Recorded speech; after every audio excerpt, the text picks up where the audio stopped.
ਸਤਿ ਸ਼੍ਰੀ ਅਕਾਲ ਦੋਸਤੋ, ਅੱਜ ਤੁਹਾਨੂੰ ਦਰਸ਼ਨ ਕਰਵਾਏ ਜਾਣਗੇ ਗੁਰਦੁਆਰਾ ਸ਼੍ਰੀ ਹਰਗੋਬਿੰਦ ਸਾਹਿਬ ਜੀ ਦੇ, ਜੋ ਕਿ ਬਰਨਾਲਾ ਤੋਂ ਲਗਭਗ 23 ਕਿਲੋਮੀਟਰ ਦੀ ਦੂਰੀ 'ਤੇ ਪਿੰਡ ਗਹਿਲ, ਜ਼ਿਲ੍ਹਾ ਬਰਨਾਲਾ ਵਿੱਚ ਸਥਿਤ ਹੈ। ਇਹ ਗੁਰਦੁਆਰਾ 6ਵੀਂ ਅਤੇ 7ਵੀਂ ਪਾਤਸ਼ਾਹੀ ਜੀ ਨਾਲ ਸੰਬੰਧਿਤ ਹੈ।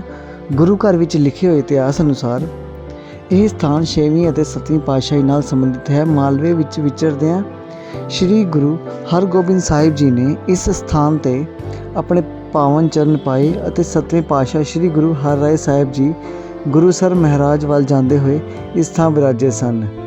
ਇਸ ਸਥਾਨ 'ਤੇ ਵੱਡੇ ਘੱਲੂਘਾਰੇ ਦੇ ਸਮੂਹ ਸ਼ਹੀਦਾਂ ਸਿੰਘਾਂ ਦੀ ਯਾਦ ਵਿੱਚ 10, 11, 12 ਫੱਗਣ ਨੂੰ ਬੜੀ ਸ਼ਰਧਾ ਨਾਲ ਸ਼ਹੀਦੀ ਜੋੜ ਮੇਲਾ ਮਨਾਇਆ ਜਾਂਦਾ ਹੈ।